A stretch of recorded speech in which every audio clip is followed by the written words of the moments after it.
jërë ngeen jëf mbokku téléspectateur yi nga xam ni yéen a ngi bàyyi xel ci jamono bi ne ak saa su ne ci seen chaîne bu am solo bii di jàmm ji info point net di leen jaajëfalaat bu baax di leen xam ne lii di cant ak ngërëmil tam ñeel na leen saa su ne mu mel ni rek ni ñu leen koy def les plateaux 100% foot CAN 2021 Cameroun mu mel ni nag dootuñu leen présenté jotaay bi nga xam ne saa su ne itam dañ koy daal di doxal di ko ànd ak suñuy mboolem téléspectateur moo tax ñu naan leen ngeen di wéy di abonné ci compte YouTube bu jàmm ji info waaye itam di bës ci cloche de notification bi tax vidéo bu dugg ngeen koy am à temps réel donc mu mel ni Mountakha Fego fekk tey l'ancien coach de Sadio Mané Jules Moustapha Boucher l'ancien coach notre doyen tam di ko santaat bu baax ci disponibilité bi mu mel nii rek jongante Sénégal bi nga xam ne ak Guinée équatoriale gis nañ ko démb ci quart de finale yi Sénégal mu ngi ko dóor par 3 buts à 1 mais par la suite donc mu mel ni rek ni gaynde yi génn nañ ci donc mu gis bii bi nga xam ne bu ñu Famara Diédhiou Cheikhou Kouyaté ak ki nga xamante rek moo di Ismaïla Sarr duñ ci sore dañuy bàyyi coach mu daal di nuyoo bu ko defee rek ñu mën a def quelques débriefing ci biir jotaay bi lee coach nuyu nañ la beneen yoon. maa leen di fay Mountakha di kontaan ci invitation bi comme d'habitude depuis le début de la CAN. Ah, donc vraiment defe naa ne tey moom y a beaucoup de choses à dire. dañuy njëkk jotaay bi mu mel ni match boo xam ne quart de finale boo xamante ni daanaka foofu moom éliminatoire directement la amul ay daanaka match nul nañ wala match nul ko ñu doon rek daanaka da ngay dellu daal di gàpp une équipe qui gagne Aliou Cissé contre même équipe. noo jàngatee li ne mel noo gisee li nga xam ne classement bi démb. waaw classement bi moi je crois que c'est l'entraîneur qui connaît ses joueurs, qui connaît son équipe. Donc le classement de l'entraîneur ne se discute pas. Moi ça c'est ma philosophie. Et hier il a à peu près reconduit la même équipe que lors comment dirais-je des huitièmes de finale. Une équipe du Sénégal qui rencontrait une bonne équipe de la Guinée équatoriale. Une équipe, une opposition de style, hein, une équipe de la Guinée équatoriale très technique, hein, mais très accrocheuse aussi. Très physique. Très coriace, hein, au niveau des duels, de l'intensité. Vraiment, c'était un match de haut niveau hein, de Coupe d'Afrique. On s'est régalé hier. Hein, et puis, il y a eu aussi des buts. Hein, c'est ce qui manquait dans les matchs de l'équipe du Sénégal. L'équipe du Sénégal a su, par moments, faire le profil bas, le dos rond, laisser le monopole du ballon, du jeu aux Guinéens équatoriens, hein, et puis procéder par des contres. Parce que le Sénégal a des joueurs devant qui vont très vite, hein, qui font la différence sur des actions individuelles. Et donc, on a su jouer avec nos vraies valeurs. Valeurs, bien sûr. Bien sûr coach coach mu nekk loo xam ne match ni nga ko waxee la muy match boo xamante ni au départ xawoon na équilibré bien vrai que doo boo xoolee ni Guinée équatoriale gis nañu équipe boo xamante li ñu gën a gis ci moom xam ni physique bi moo ngi fi bu ne physiquement dañoo taxaw pare nañ ko donc mentalement pare nañu mu mel dañuy ñëw tuuti rek ci li nga xamante ni rek par rapport bu ñuy def synthèse ci équipe bi première mi-temps et deuxième mi-temps naka ngeen gisee ñaari xar kanamu gaynde. Je vais aborder d'abord le début du match. Le début du match, le Sénégal a su montrer aux yeux du monde qu'il y a une nouvelle compétition qui commence. Bien sûr. Ça, waxoon naa ko fii. Donc maintenant c'est une nouvelle compétition qui commence. Et le Sénégal a su montrer hier aux téléspectateurs du football que l'équipe du Sénégal a d'autres arguments. Bien sûr. Sur le plan offensif, mais sur le plan psychologique, à faire valoir. Et hier, c'est ce qu'on a montré pendant à peu près 70-75 minutes de jeu. Bien sûr. Hein? L'équipe du Sénégal a montré un autre visage dans cette compétition, sur le plan footballistique d'abord, des combinaisons, hein? Milieu de terrain, attaque, relations, des arrières latéraux qui montent, qui font des centres. Et c'est une équipe, pour marquer des buts, il faut attaquer en surnombre, en supériorité numérique. Et c'est ce qu'on a fait hier pour pouvoir marquer 3 buts. D'accord. Coach mu mel ni tam foofu dañuy ñëw ci xam nañu premier match Sénégal la ngi soog a encaissé muy ki nga xamante rek moo di Edouard Mendy. muy soog a maanaam Sénégal la ngi soog a encaissé benn but premier but.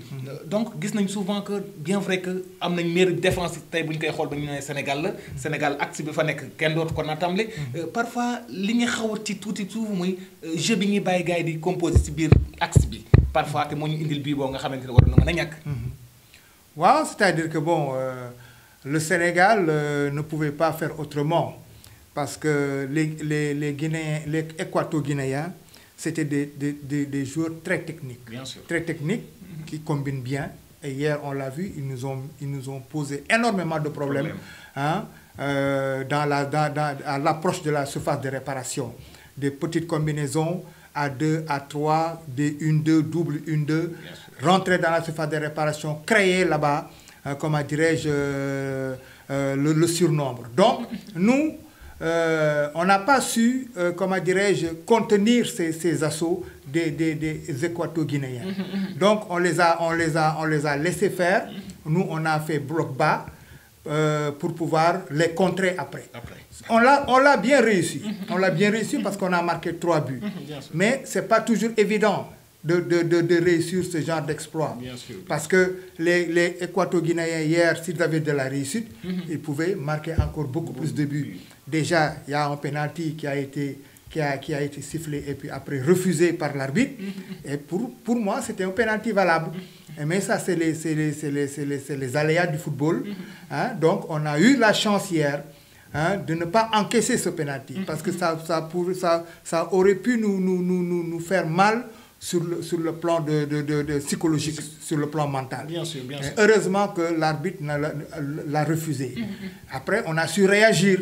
On a su réagir par nos individualités, hein, sur des contres, notre vitesse, les provocations, et puis un Sadio Mané qui a su montrer aux yeux des téléspectateurs que c'est un leader aussi dans cette équipe nationale.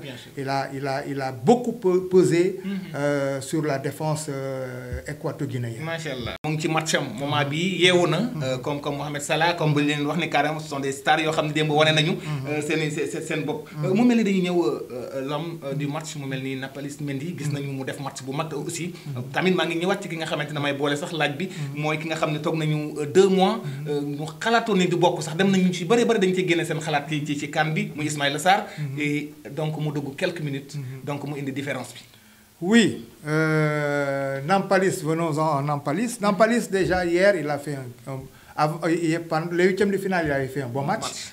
L'entraîneur l'a reconduit et hier il a confirmé. Nampalys c'est un genre de joueur qui a besoin de compétir, bien sûr, de jouer, de beaucoup jouer. Et hier il a montré que il peut apporter à cette équipe nationale. Et ça, on en a besoin au milieu du terrain. Bien sûr, bien sûr. Au milieu du terrain. Il y a la rentrée aussi de Cheikhou Kouyaté. Cheikhou Kouyaté qui a fait une bonne rentrée, hein, qui était suspendu, qui a fait une bonne rentrée, qui a même marqué un but, hein, le deuxième but. Et ça, c'est un but d'expérience. Parce qu'il a anticipé sur la chute du ballon. Hein, donc, sur le point de chute du ballon. Et donc, ça, c'est des jours d'expérience, on en a besoin dans cette équipe, dans cette équipe nationale. Bien sûr.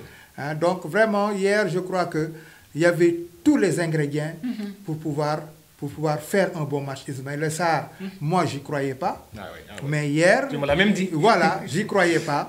Hein, mais hier, il a su montrer aux gens que c'est un joueur indispensable à cette équipe nationale. Il a fait une très bonne rentrée, il a marqué un but, une très belle action de Saliou Ciss. C'est ce que je disais. C'est les arrières latéraux maintenant qui font la différence dans le football moderne. Il faut qu'ils montent, qu'ils créent le surnombre, qu'ils prennent des initiatives et puis faire des centres. Les centres, c'est des passes. Mais aussi un grand chapeau à le capitaine Kalidou Koulibaly, l'ont retrait. Oui, une grande transversale de Kalidou Koulibaly sur Saliou Ciss, qui fait un très bon contrôle de la poitrine, contrôle enchaînement, et rentre dans la surface de réparation et il met un ballon, un centre en retrait pour un point de pénalty pour Ismaïla Sarr qui vient marquer le but. Et le football, quand on respecte les consignes, quand on prend des initiatives, quand on ose aller de l'avant, hein, on peut faire de très bonnes choses parce qu'on a des joueurs de qualité. Effectivement. Et je tire aussi un grand chapeau au coach Aliou Cissé. Hein, c'est un coach à féliciter parce que bon, il a fait des bons choix, il a fait des changements gagnants. Les joueurs qui sont rentrés, que ce soit Ismaïla Sarr, Cheikhou Kouyaté, c'est des joueurs qui sont rentrés. Aussi Famara, Famara a fait un grand match. Famara Diédhiou aussi, mais les joueurs qui sont rentrés, les deux remplaçants, Ismaïla Sarr, Cheikhou Kouyaté, sont rentrés et ont marqué. Et ça veut dire que l'entraîneur a fait de bons choix au niveau des changements. Bien sûr, et ça, c'est quelque chose à souligner. Donc, il faut les féliciter le coach, féliciter toute l'équipe parce qu'ils ont fait un très bon match. Hein? Et puis le plus dur maintenant reste à venir, c'est-à-dire les demi-finales. Les demi-finales, il faut le gagner pour aller en finale et gagner la finale. Bien sûr, bien sûr. Ah, j'espère bien. Coach vraiment waxtu bi presque dab nañ foofu laa doon bëgg a daanelee muy demi-finale bi. mu mel ni Sénégal. suñu jiwmul rek équipe bi mu am mooy di Burkina, n'est-ce pas? Burkina Faso. muy match boo xam ne tamit toujours match derby la. benn yomb ci ba finale bi du yomb. donc noo jàngatee tam taxawaay bi ci carrière wala ou bien ñu fàttaliku. Sénégal Burkina Faso waaye Sénégal nag Burkina Faso en 2021 2022 CAN. Oui, c'est-à-dire que Sénégal Burkina Faso c'est un derby de la sous-région. Nous nous connaissons. Les Burkinabés aussi c'est de très bons footballeurs. De très bonnes manières de ballon. Compétition. Oui, vrai. Mais ils ont fait leur petit bout de chemin et ils sont arrivés en demi-finale. Donc maintenant nous aussi on a fait une très bonne première phase de championnat. Qui n'était pas au goût des Sénégalais. Bien sûr, mais hier, l'équipe a su montrer aux Sénégalais qu'il faut y croire.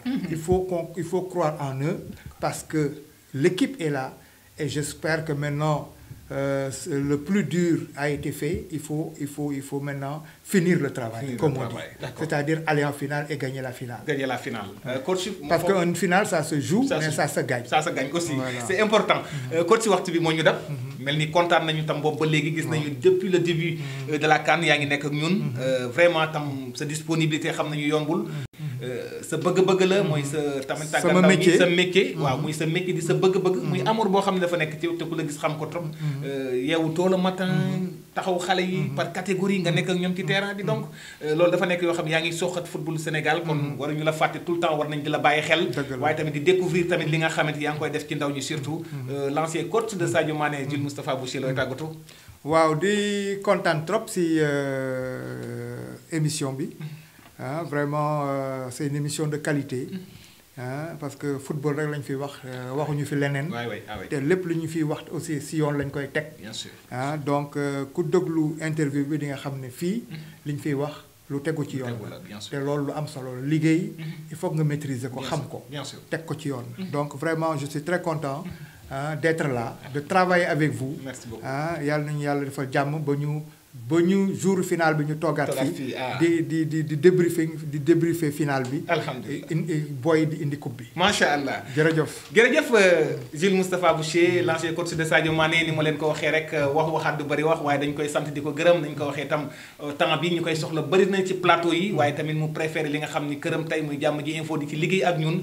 vraiment di ko ci ñaanal réussite bu yaatu waaye tamit di wax ni staff bi nañ ko gën a bàyyi xelam parce que li muy wax nekk loo xam ni donc international Sénégal muy ancien footballeur ñu bëri xam ko mu génn tamit à l'extérieur nekk fa donc pratique li nga xam ne moo di foot waaye tamit tey actuellement mën nañu wax ni tey di ñu ko waxee muy bëgg-bëggam di yor école de foot yoo xamante ni di tàggat ndaw ñi waaye tamit bu defee après les matchs du Sénégal des Lions bu débriefing nga xam ne kii li may wax l'expérience est toujours là macha allah ñu ngi koy santaat bu baax di la ñaanal bonne réussite coach kon mbokk yi noonu rek mooy seen jotaay 100% foot CAN 2021 Cameroun donc gis nañ leen gaynde yi waaye tamit démérité wuñ yi nga xam mooy Guinée équatoriale tamit ñu def match bu mag a mag kon nag di leen tàggatoo fii tamit di santaat bu baax suñu coach l'ancien coach de Sadio Mané bu baax duñu tàyyi di ko gërëm waaye tamit ci expérience bi di ko ñaanal réussite bu yaatu waaye tamit di wax itam staff ñu bàyyi ko xel bu baax a baax ndax ku dégg xam ni nga xam ni ancien international la bu Sénégal kon ñu ngi koy santaat bu baax a baax kon mbokk yi di leen jox dig daje incha allah ci demi-finale bi Sénégal Burkina Faso ñu ñaan tamit rek ndam bi ñu daanaat dem finale incha allah yëkkati pot bi ñëwaat fii ci jàmm ji info ni ko coach waxee loolu la ñuy ñaanaat bu baax a baax di nuyu mboolem équipe technique bi di santaat bu baax a baax ki nga xamante rek moo di Seydina Omar ci wàllu caméra beeg montage di ko santaat bu baax waaye tamit soxna Adji Diop di ko santaat bu baax ñoom ci fan zone bi gis nañ ni ñu koy taxawee pendant CAN bi démarré boobu ba léegi waaye tamit soxna Ami itam di ko santaat bu baax Ami ci am ñu ngi koy nuyu waaye tamit ki nga xamante ni soxna Soukey ñoom ñëpp di jàpp ci liggéey bi staff bi kon ñu ngi leen nuyuwaat bu baax di leen jox dig daje incha allah beneen plateau ba mercredi incha allah kon donc coach ñu ngi lay santaat bu baax comme d'habitude jaajëf merci bii moom baax na bii moom baax na baax na